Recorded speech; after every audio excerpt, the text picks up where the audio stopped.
NASCAR was almost destroyed by the D.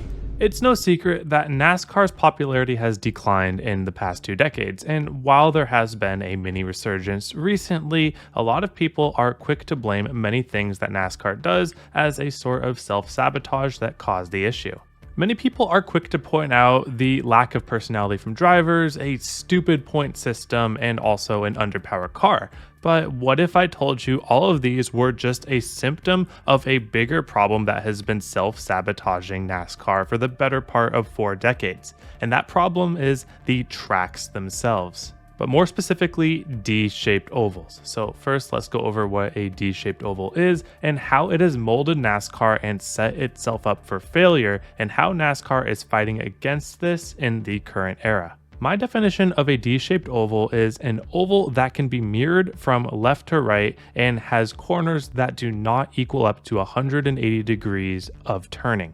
A lot of people like to call these cookie cutter tracks, but you can expand it to even include more tracks while still understanding that they race a little bit different. For instance, Daytona and Talladega are D-shaped ovals by this definition, as are Iowa and Phoenix, and those tracks are obviously going to race a lot different. But for the vast majority of tracks that end up between the 1 mile and 2 mile range, they produce similar racing. You can also have different variations of the D. So while you have a place like Daytona that is shaped more like a triangle, you can have a place like Charlotte, which is a quad oval, which cuts off the tip of the D. And at the same time, you can also have a Las Vegas, which is straight up just the shape of a D.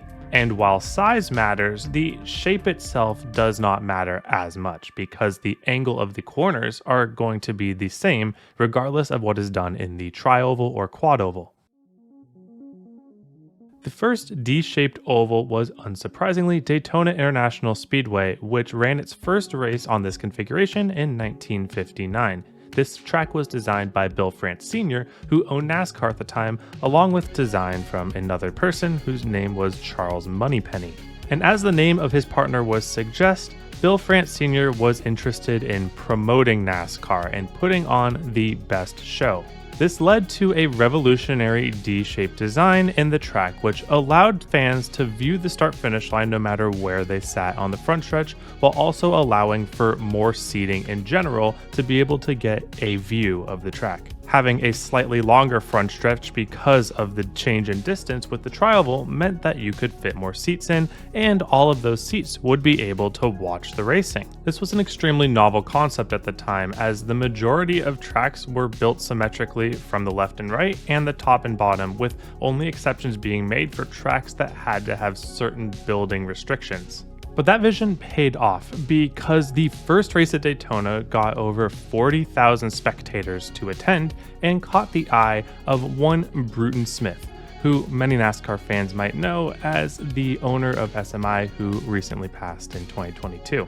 After seeing the success at Daytona, Bruton decided he wanted to build his own super speedways, the first one being in the Charlotte area. At the same time, driver Curtis Turner wanted to do the same thing, so they teamed up and created Charlotte Motor Speedway.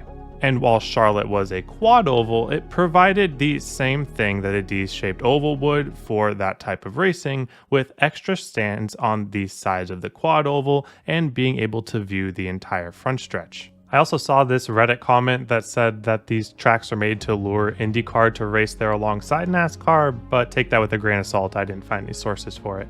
But for whatever reason that I don't know, whether it be budget constraints or the size of the property, the Charlotte Motor Speedway was only able to be made into a 1.5 mile track, which is a full mile less than Daytona International Speedway.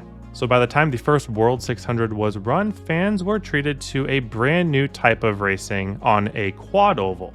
Unlike Daytona, Charlotte you could not drive at full throttle, which led to a lot of interesting things for the race. Notably, there was a stark difference in the finish of the race between the first Daytona 500 and the first World 600.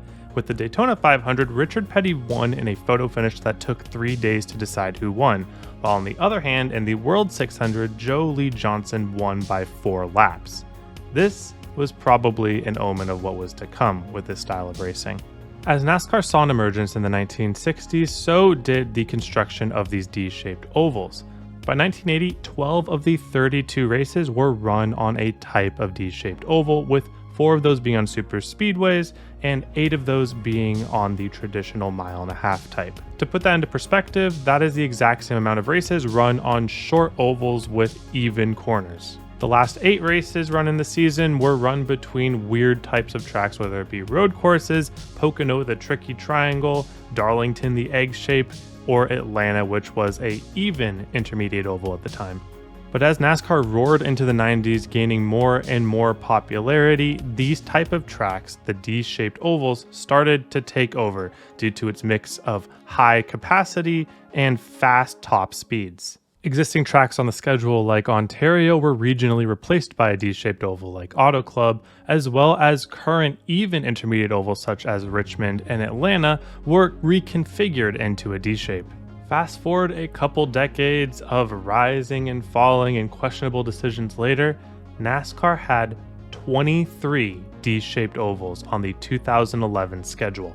And while some of these Ds were big and some of these Ds were small, a full 17 of them were between the 1.5 and 2 mile configuration, which all produced very similar racing. What may come as a surprise to some people who don't regularly watch NASCAR is that one of the biggest draws for NASCAR over other forms of racing in the world is its variety. It's easy to watch NASCAR and say they are always turning left, and while that may be true, the different types of tracks produce vastly different types of racing and different opportunities for different drivers to have strengths and weaknesses at those types of tracks. For instance, while Dover and Homestead may look similar if we just take a look at their shape, their differences in banking and size lead to completely different races being run on them. It is completely possible for a driver to be the best of the world at Homestead while at the same time completely struggling at Dover. This, I believe, is one of the factors that limits these runaway type seasons that you might see in other forms of racing, and this variety is really only shared with a series like IndyCar. But when you have over 20 of the 36 races run on tracks that race similarly, you are not going to feel that strength that NASCAR should theoretically have. To prove how similar some of these intermediate D-shaped ovals are, I called up my friend and NASCAR fan Vogues to go to see if he knew the difference between how some of these tracks raced. You care about NASCAR enough to have a YouTube channel dedicated to it. I do. So, Vogues, can you tell me the difference in the racing at Las Vegas Motor Speedway and Kentucky Motor Speedway? Oh, Jesus.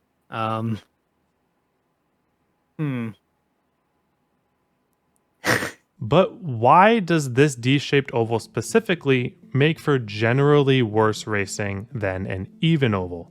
Simply put, a D-shaped oval subtracts angle from the corner, and that leads to many more issues than people would first expect. The angle of a D-shaped corner ends up being about 150 degrees on average. You can be more, it can be less, when compared to an even oval, which is always going to be 180 degrees. What this means is two things mainly. The first is that you'll be in the corner for less amount of time, and second is you'll be carrying more speed through that corner of the same size track that goes for 180 degrees. Now, what could this mean if we are in the corner for less amount of time and we have less variation of speed?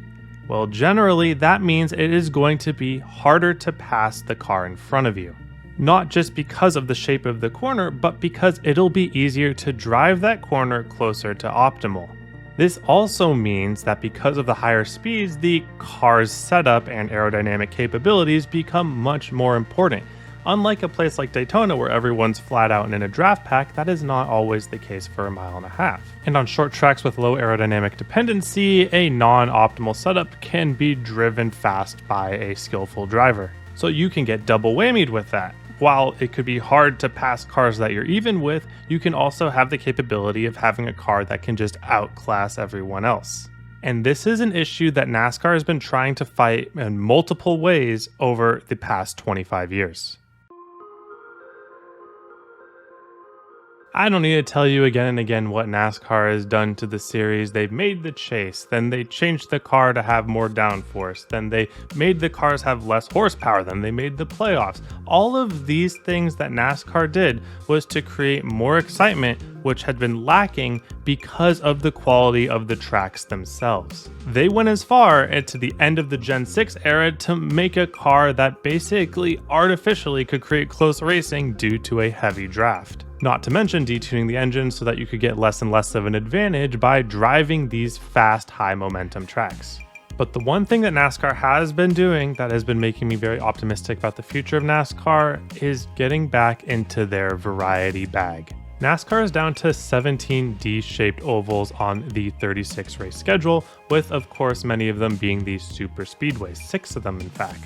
That means that the percentage of these cookie cutter mile-and-a-half tracks is now on par with what it was in 1980 and almost half of what it was in 2011. But I don't want to make it seem like I hate D-shaped ovals. They can be very good racing, and they better be with how NASCAR chases after them with their packages. What frustrates me is the pursuit of good racing at the D-shaped oval also leads to the more traditional, shorter, or even tracks having worse racing. It is no secret the current next-gen car struggles to put on a good show at short track racing, which should be a gimme because that is the bread and butter of what NASCAR was built on, physical racing, but the aerodynamics created for the 1.5 mile tracks are now causing the short tracks to race a little bit like them, which doesn't mix very well. What's even more frustrating is seeing how the most popular mile-and-a-half track by far in NASCAR right now happens to be the single one that is not a D-shaped oval, and that is Homestead. Really though, I want to see more of those egg-shaped tracks on the schedule, whether it be like Darlington or like Gateway. I don't know how many exist, but let's put Twin Ring Motegi in Japan on the schedule. Let's do it. And another technology that was made to fight against the D-shaped oval racing was progressive banking, where the bottom of the track has less banking than the top of the track. This is probably one of the most underrated inventions for NASCAR racing of the past few decades. But knowing that not only have we not built a large even oval in the past 3 decades, but at the same time we have turned tracks away from that configuration, that is pretty sad to me. And unfortunately, the rise of variety in NASCAR over the past decade has meant that some of these tracks have been kept off the schedule. Chicagoland, Kentucky, Auto Club, they're all pretty much gone or already demolished. And even though I really like Auto Club, even if it didn't always produce the best racing, I do think that the majority of these 1980, 1990s D-shaped ovals are a relic of the time, where you would try to cram as many fans in the stands and keep them happy as possible, while the racing itself was secondary. We are in an era where NASCAR needs to prove itself that the racing is world class, and the best way to do that is to keep a variety of racing on the schedule. But let me know what you think in the comments below. I don't think this is that hot of a take, but it might be. But anyways, thank you all for watching. Hope you have a wonderful day, and hope to see you all on the track.